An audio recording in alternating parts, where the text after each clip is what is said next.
Hello everyone.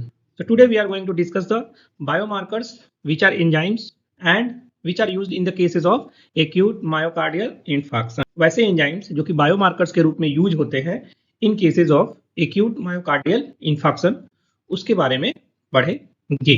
तो सबसे पहला क्या होता है myocardial ischemia या myocardial infarction। तो myocardial infarction जो होता है that is the rapid development of the myocardial necrosis caused by a critical imbalance between the oxygen supply and the demand of the myocardium. तो मायोकार्डियम में जब एक imbalance हो जाएगा that is between supply and demand, अगर supply कम हो गया demand ज्यादा हो गया तो ब्लड सप्लाई नहीं मिलेगा जिसके कारण सेल्स में डैमेज होगा या मसल में डैमेज होगा जिसके कारण मायोकार्डियल नेक्रोसिस डेवलप करेगा and it results in the acute myocardial infarction. Right, तो देखेंगे कि मायोकार्डियल इन्फार्क्शन जिसको कि बोलचाल की भाषा में हम लोग हार्ट अटैक भी बोलते हैं, उसको डायग्नोज करने के लिए हम लोगों को बायोमार्कर्स की जरूरत पड़ती है। तो cardio biomarkers are the protein molecules जो कि रिलीज होते हैं in the blood stream from the damaged heart muscles. तो जब हार्ट मसल डैमेज हो जाएगा तो उसमें से हम लोग को प्रोटीन रिलीज होगा इन द ब्लड स्ट्रीम जिसको कि हम लोग इसे डायग्नोज करने के लिए यूज करेंगे। तो जो बायोमार्कर्स है उनका कुछ कुछ प्रॉपर्टी भी होना चाहिए, जैसे कि सबसे पहला तो होना चाहिए कि एब्सोल्युटली हार्ट स्पेसिफिक हो। ऐसा नहीं है कि कहीं से भी निकल रहा है और उसका वैल्यू आ गया तो उसको हम लोग कार्डियक बायोमार्कर्स में इंक्लूड कर लेंगे, नहीं, it should be absolutely heart specific. दूसरा, it should be highly sensitive. तीसरा, able to estimate size of infarct and the prognosis. Infarct का साइज को हम लोग एस्टिमेट कर सके। उसके अलावा स्टेबल होना चाहिए। इसके अलावा इसको हम लोग इजीली मेजर कर सके या रैपिडली मेजर कर सके। सबसे इंपॉर्टेंट कॉस्ट इफेक्टिव होना चाहिए और टैट कम होना चाहिए। टैट कहने का मतलब होता है टर्न अराउंड टाइम।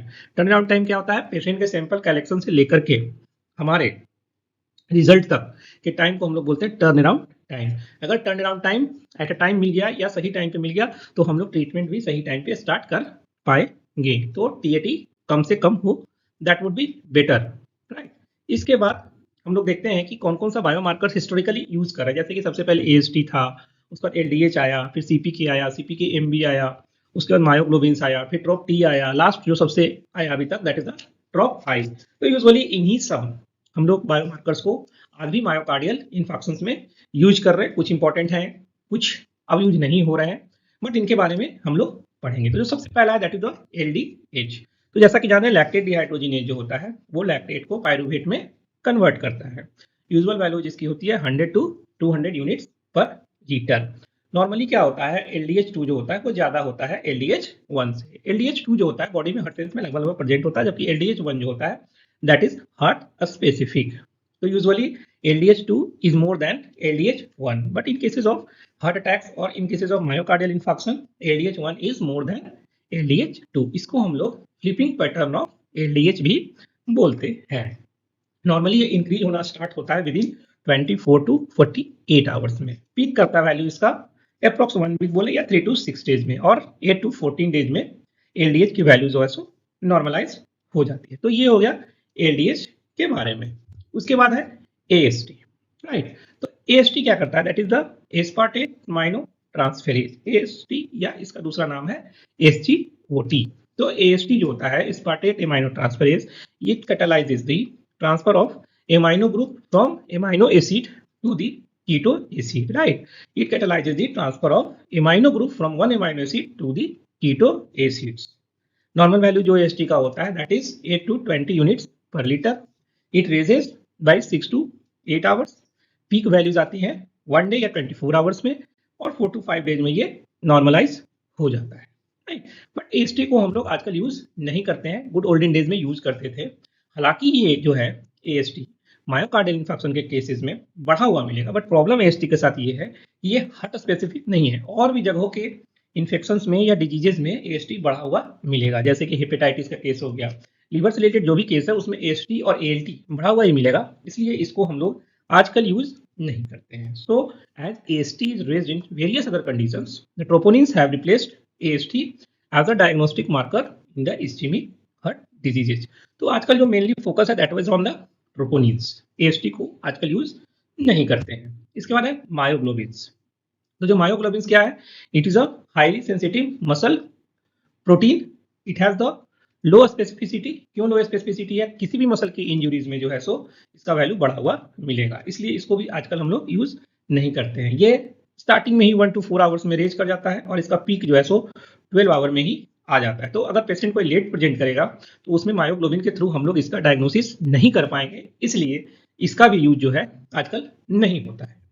इसके बाद जो एंजाइम है दैट इज दो CPK MB, that is creatinine phosphokinase. तो सीपीके जो होता है दैट इज क्रिएटिनिन फॉस्फोकाइनेज, उसका एक आइसो फॉर्म बोले या आइसो एंजाइम्स है that is the CK MB. CK क्या करता है? दैट इज क्रिएटिनिन फॉस्फोकाइनेज जो है it convert creatine to phosphocreatine and degrading the ATP to ADP और वाइस वर्सा। कहने का मतलब ये रिवर्सिबल रिएक्शन को कैटालाइज करता है।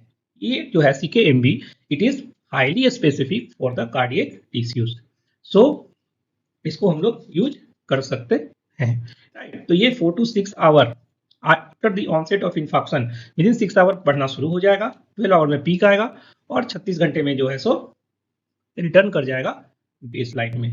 तो इसका सबसे अच्छा यूज कहाँ करते हैं? अगर कोई भी पेशेंट को दोबारा हार्ट अटैक आ गया, मान लेते हैं कि एक पेशेंट को हार्ट अटैक आया था और 3 से 4 दिन के बाद वो हॉस्पिटल में एडमिट है, दोबारा हार्ट अटैक आ गया, तो जब री इन्फेक्शन हो गया, री इन्फेक्शन के केसेस में बेस्ट मार्कर है या इसको हम लोग यूज करते हैं क्रिएटिनिन सीपीके एमबी को री इन्फेक्ट को डिटेक्ट करने के लिए, राइट। इसके बाद आ गया हमारा जो सबसे इंपॉर्टेंट है दैट इज द कार्डियक ट्रोपोनिन्स।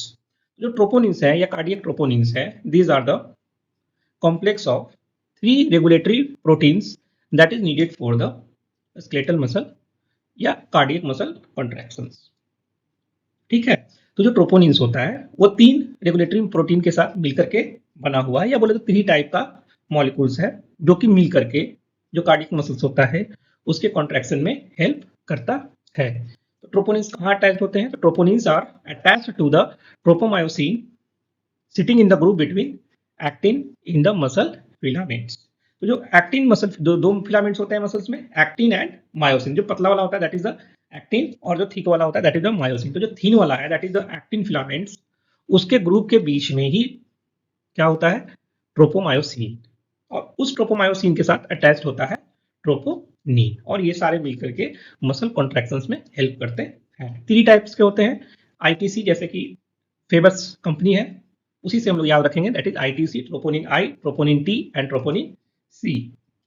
तो जो ट्रोपोनिन सी होता है उसका कोई डायग्नोस्टिक्स वैल्यू नहीं है, सी फॉर कैल्शियम। तो जो ट्रोपोनिन सी होता है that has calcium binding ability, but diagnostic value इसकी नहीं है। उसके अलावा जो 2 बच गया that is troponin I and troponin T, इन दोनों को करेंटली हम लोग यूज करते हैं कार्डियक बायोमार्कर्स के रूप में, राइट। ट्रोपोनिन टी जो होता है, टी से T, that is troponin T binds to the troponin tropomyosin complex, right. T से T that is the troponin जो कि ट्रोपोनिन ट्रोपोमायोसिन कॉम्प्लेक्स के साथ बाइंड करता है, जबकि ट्रोपोनिन आई से inhibition, troponin I has a inhibitory protein, right. Troponin I से, troponin I is inhibitory protein.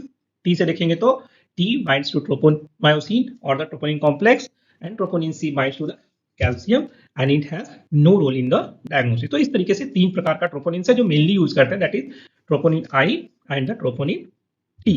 जैसा कि देख सकते हैं ट्रोपोनिन आई जो कार्डियक ट्रोपोनिन्स होता है, कार्डियक मसल प्रोटीन है with a molecular weight of 24 kilo Dalton, right. तो ये कार्डियक ट्रोपोनिन्स नॉर्मल ट्रोपोनिन से कैसे डिफर करता है? तो वही बता रहा है, that is it has an additional amino acid residues on the N terminal that does not exist in the skeletal form, right. तो एक जो है सो एक्स्ट्रा या एडिशनल एमिनो एसिड्स है इन द एन टर्मिनल। ये जो है सो 3 to 4 आवर में राइज कर जाता है, 24 आवर में पीक करता है और अप्रोक्स 10 डे तक के बाद ही नॉर्मल में आता है। तो अप्रोक्सीमेटली 10 डेज में ये नॉर्मल हो जाता है। ट्रोपोनिन आई और ट्रोपोनिन टी दोनों ही 10 डेज में नॉर्मल होगा। जैसे कि ट्रोपोनिन टी देख सकते हैं, troponin T is found in the cardiac and the skeletal muscles elevated during the kidney and the skeletal muscle damage, right. कब राइज करता है? 4 to 6 आवर्स में। उसके बाद जो है सो आपका पीक करता है कब? सेम जैसा कि उसका था, दैट इज 24 आवर्स, या इसे बोल सकते हैं in the 18 hours. And both जो भी आपका है troponin I and the troponin T, right, वो जो है आपका करेगा कितने में?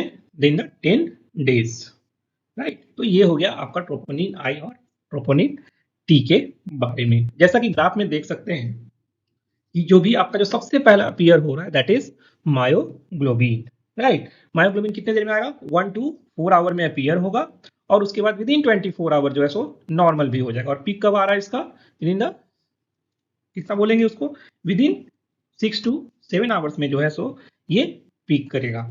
उसके बाद देख सकते हैं CKMB के बारे में। तो CKMB जो है सो 12 आवर के अंडर में आना शुरू होगा। 24 आवर्स में आपका देख सकते हैं CKMB का दैट पीक करेगा और 2 दिन में लगभग 48 to 60 आवर्स में CKMB डिसअपियर होना शुरू हो जाएगा या बेसलाइन पे आ जाएगा। ट्रोपोनिन आई और ट्रोपोनिन टी को आप देख सकते हैं, जो भी दोनों है 3 to 12 hours, right. With in 4 to 6 hours मान लेते हैं, 3 to 12 आवर के अंदर आना शुरू हो जाएगा। पीक करेगा ये आपको विद इन 24 आवर्स और 7 to 10 डेज में ये भी जो है सो बेसलाइन की तरफ आएगा।